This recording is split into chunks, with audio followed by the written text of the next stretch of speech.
Hi, this is Kim, and I want to tell you that we're nearing the end of the semester.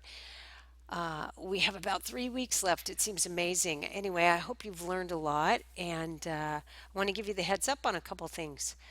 Beginning next week and the week after, and actually maybe the week after that, I want to see you. I want to see you in person. I want to see you because I'd like to offer up my services as a financial planner to help you in any way you need to plan your investment strategy, to talk about anything financially that we can discuss. My goal is to help you be successful in life overall, but particularly financially. So take advantage of that time. And again, I really do need to see you at least one time to check in so I can see your face and we can have a person to person conversation.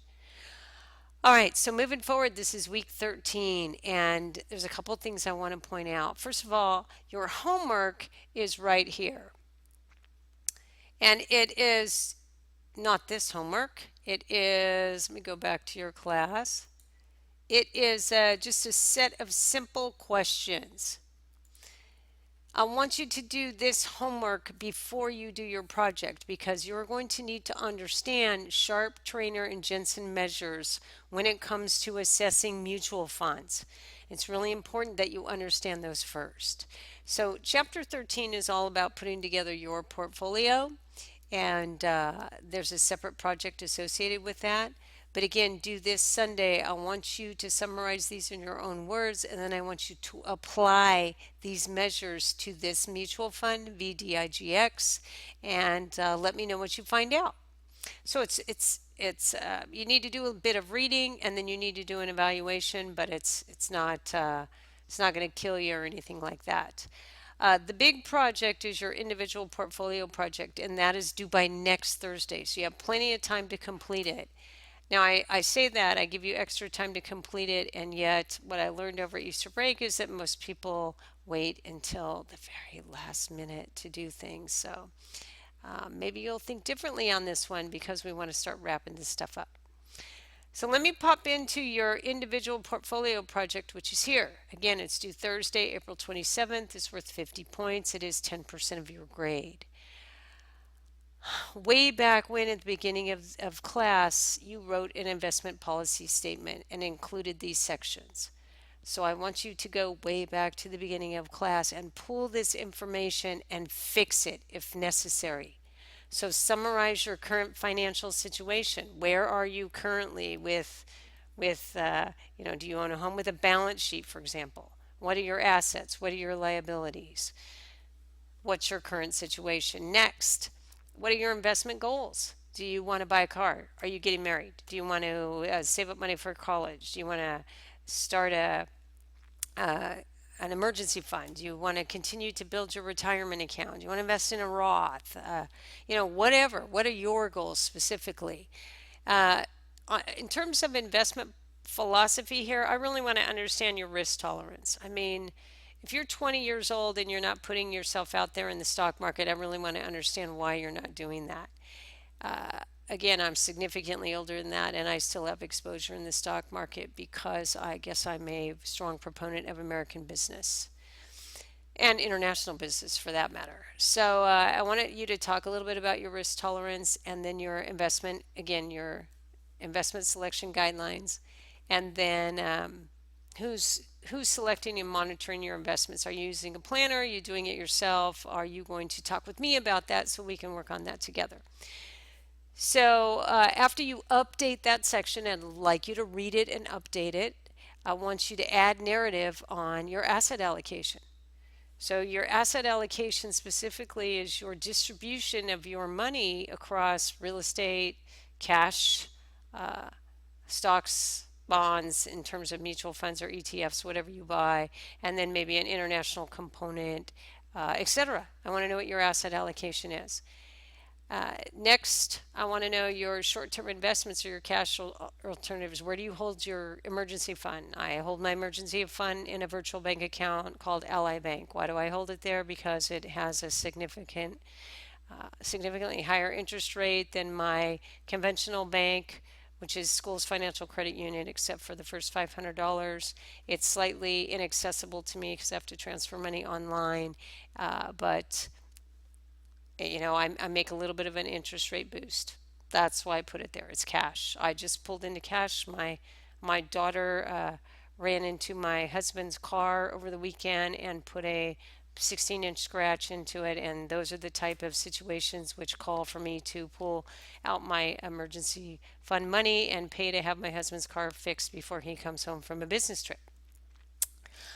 Now I'm going to ask you to practice what you have learned. You're going to do a stock analysis. You can use the five stocks that you selected earlier in the semester, or you can pick some different stocks. I'm okay with that. I don't know that I'm a strong supporter of buying individual stocks because they're risky. I think funds might be a better alternative. But anyway, you're going to pick five individual stocks and you're going to complete an Excel worksheet, which I have provided for you. And I'm going to go over that in a minute. So what I want to know is really how did your stock picks that you had way back when, how did they perform over the year? And did they beat the index? Did they beat the S&P 500 or would you have been better off buying the S&P 500? So you're going to calculate a holding period return. Again, I put the formula out there for you and then you're going to talk about what you learned about stock selection. Next, you're going to do a mutual fund analysis. So you're going to talk about three mutual funds for your portfolio. And you're going to use those three measures that I talked about earlier to evaluate these funds. So you're going to interpret the Sharpe, Trainer, and Jensen ratios. And then how do your funds perform against the index if you just bought an index fund? Because again, if we're going to pay, if there's going to be a expense ratio premium to get into a fund, it better outperform consistently. And actually, there are a few funds that have done that, but I want you to pick funds that are really available to you. So you're going to pick funds in your retirement accounts, or you're going to pick funds at maybe the vendor where you already hold an account, or you're going to pick funds to start with. What three funds would you like to be involved with? Okay, so you're going to follow those instructions. And then lastly, how are you going to implement your plan? Will you use a company sponsored 401k, an IRA personal account? How do you feel about dollar cost averaging? You just got a tax return back. Did you use it to invest? What did you do with it? And what should you do with it, etc.? So I want you to go through that. I want you to take your time. It is a separate document, so don't include it with your week 13 questions. I want it to stand alone. I want to go over here and click on Excel and talk to you about a template that's included. Now the template has three sheets tied to it. See if I can shrink this a little bit.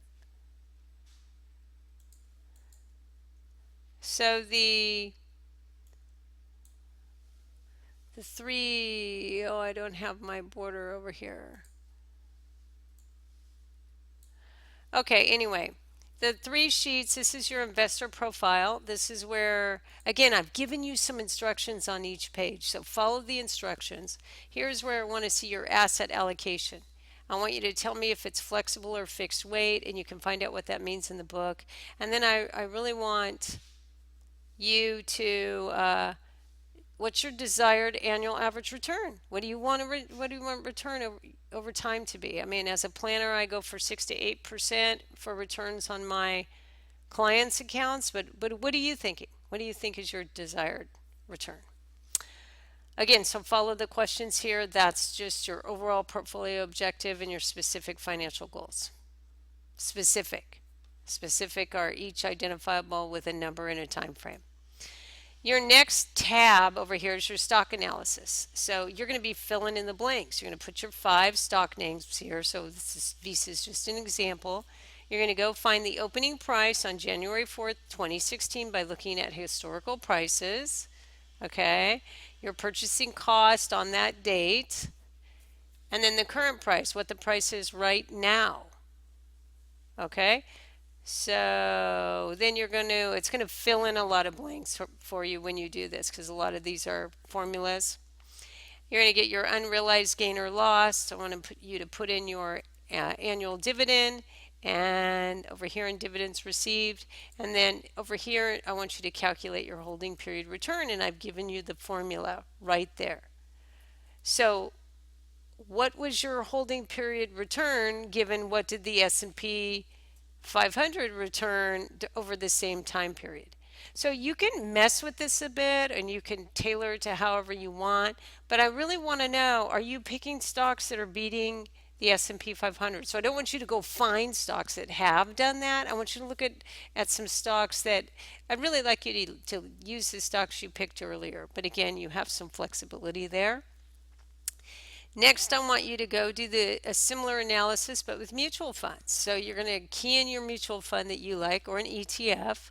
And is it going to be no load or load? And what's the expense ratio? And then what are the returns? 1 year, 3 year, 5 year, 10 years since inception, if you can find them.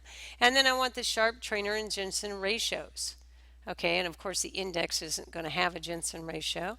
I would like you to use Morningstar to complete this table. I want you to go to an outside source that's not the company website. And then I want you to interpret. Well, what'd you find out about these mutual funds that you picked?